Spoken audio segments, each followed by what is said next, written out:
you doing today? Good, how are you? Good, my name's Rachel. What's yours? Tony Wolf. Tony Wolf. Nice to meet you. So it's pretty cold outside today, don't Yeah, you it's think? freezing. The wind is like absolutely crazy, and 2 days ago it was really hot. I know, I was not prepared. It's like, what is going on with Georgia weather? Yeah, I don't like it. Me either. I was looking forward to fall, but it kind of feels like it skips fall, straight over from summer to winter. Of course, it wouldn't What be the Georgia heck? if it didn't. Right, exactly. Well, listen, before we get started, I wanted to talk to you about confidentiality. Everything you say in this room will be held confidential, with the exception of a couple of things.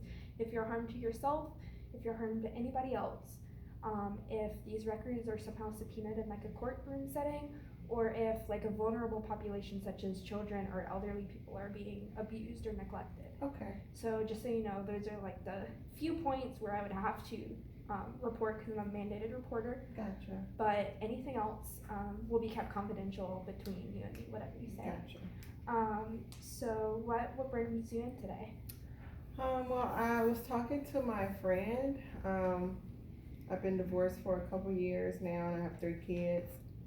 And it's really overwhelming. It's very stressful, and I find myself being angry all the time and kind of short with the kids, yelling at them, not really being present. And so my friend thought it would be a good idea if I came in and talked to someone. Well, it shows a lot of courage for you to come in. I know it's kind of scary meeting someone for the first time, especially a therapist, if you haven't been in that setting before. So thanks for coming in. Thank you.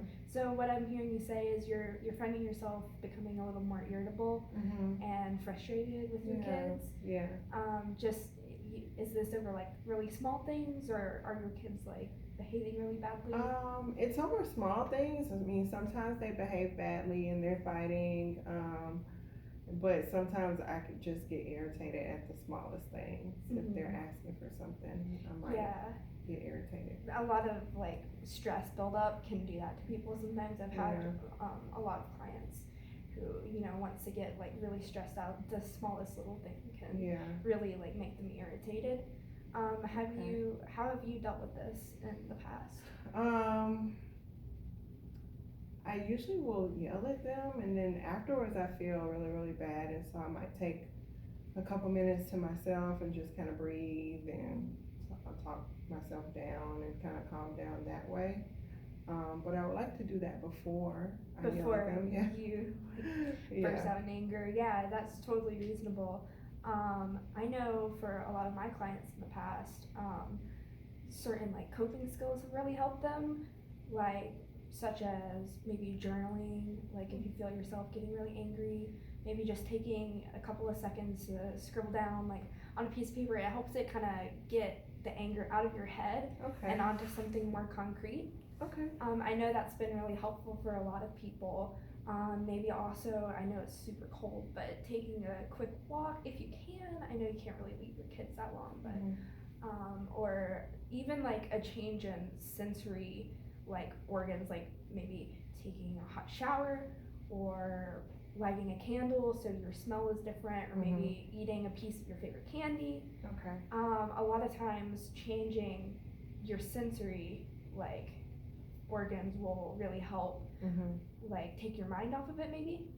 I know that has been helpful for some of my clients in the past. So what do you think about maybe trying something like that? I think those sound good. I haven't tried any of that before, so. Well, maybe that's like a goal we could set. Maybe like once or twice a week you could write in a journal or something. And maybe if you felt like it, you could bring it in to our next session and we could go over like what you were feeling. I think that's a great idea. Yeah. That would be awesome. Thank you. So if you woke up tomorrow and your mood suddenly changed and everything seemed better and you weren't getting irritable, you weren't yelling at your kids, like nothing like that was happening, like how would your life be different? Like how would that affect you? I think that my mood would just be overall better. And so when the kids are acting up or when it is something small, I'll be better able to deal with it. And I also think I would be more organized, and we won't won't be running behind so much and won't have so much on my plate. I'll just be better able to manage everything. Yeah, that sounds like a better situation overall, right? Yeah. So, how old are your kids, by the way? 2, 5, and 7. Oh, gotcha. So they're pretty young. Yeah. So do you think that they have like noticed your increased in irritability? I think so because I can tell like when I yell at them, they might get really quiet, or I can hear them whispering, "Don't make mom upset." Mm-hmm. So I think they can definitely notice. Okay, yeah. I know that must really stress you out. Because you want to be the best mom you can be, and Yeah, and I feel bad. yeah, of course. And we all want the best for our children, right? So I think maybe setting like small goals for yourself. Like I wouldn't expect this huge problem to go away like immediately, but maybe taking small steps to help yourself kind of calm down, take a deep breath, maybe do a couple of breathing exercises, or doing that journaling that I talked about might, like I said, maybe if you do it a couple of times a week, and then maybe if you start identifying that feeling of like, oh, okay, I'm getting angry, like what do I need to do to calm down before it blows up? Gotcha. Maybe taking like super small baby steps could eventually lead to like being able to cope with it better. Okay. So I think that would be a good goal for our next session, is like trying a couple of these coping strategies, and then come back and tell me how it goes and how you felt doing them, you know, and not everything's gonna work for everybody, but maybe one of these things can really help. Okay. So I think that might be a really good thing. So just overall, this is your like just your irritability problem and like getting really angry at your kids. That's like your biggest issue, like mood wise right now, right? Yes. Okay, gotcha. So you're not like feeling suicidal or anything like that? No, no thoughts like that. Okay, that's good to hear. So just taking that time for yourself is really important.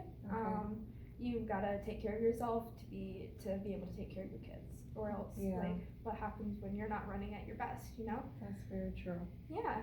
So I think just taking that time for yourself and making sure that you have what you need, and then that way you'll be able to give your kids what they need. Okay. And I think that will really like affect your whole relationship with your kids and everything. Yeah, I think that's a good start. Thank Yeah. you so much. Yeah, of course. Is there anything else you wanted to talk about today?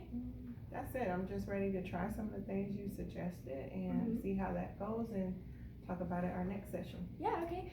What's a coping skill that you think you might be most willing to try? I think the changing the sensory things, I think that's something that I could do really quickly, and it will distract me. Also the journaling sounds good, so I could just get my feelings out on paper. Something really cool that I've had clients do in the past is creating like what I would call a self-soothing kit. So you can take you can find like a pretty craft box or make one yourself, and you can put like a candle in there. You can put like something to eat, like candy or chips or something in there. You can put like a nice journal and pens that you like. You can basically like find anything that would like change your senses, or be able to get that feeling out, and put it all in like a box. So when you're having those feelings, you know exactly where to go. Yeah. And it gives you a reason to want to go to that. Yeah. Because you like the stuff that you put in there. It's kind of like a gift to yourself. Okay. So that could definitely be like a source of strength there. I could try that. Yeah. But definitely when you come in, I'm looking forward to hearing like how this affected you, and like if it's able to help you, you know, find a little bit of calmness even in your irritability. Does this irritability show up like in your work at all, or is it just usually with your kids? It's usually with the kids, because I only work part-time, so I'm with my kids the majority of the time, and so unfortunately they just get most of it. Do you ever have any sort of like help watching them ever? No, I don't anymore. I used to, and my sister doesn't live far. She's offered to help. I just don't want to be a burden to anyone, and so I just usually don't take the help or ask for any help. Yeah, I think there's definitely a difference between being a burden on someone and receiving their genuine like want to help you. So I think maybe like taking her up on that offer occasionally might Okay. help you. Like maybe you can go out and do something nice for yourself, or even if she comes over while you're still there, just to help you manage all of the kids at once. Okay. Maybe that could be something that would give you a little bit of calmness as well. Okay. I can try that. Yeah, I don't think that would be a burden at all. I think she wants to help you, and taking her up on that offer isn't such a bad thing. Okay. So, find ways to ask for help and find ways to find that calmness within yourself using these coping skills that I hope will work for you. Okay. But whenever you come in next, I'd love to hear about it. So thank you for coming in All today. right. Thank you for having me. It's Yeah, nice have a to good meet day. you. Nice to meet you. Thank you.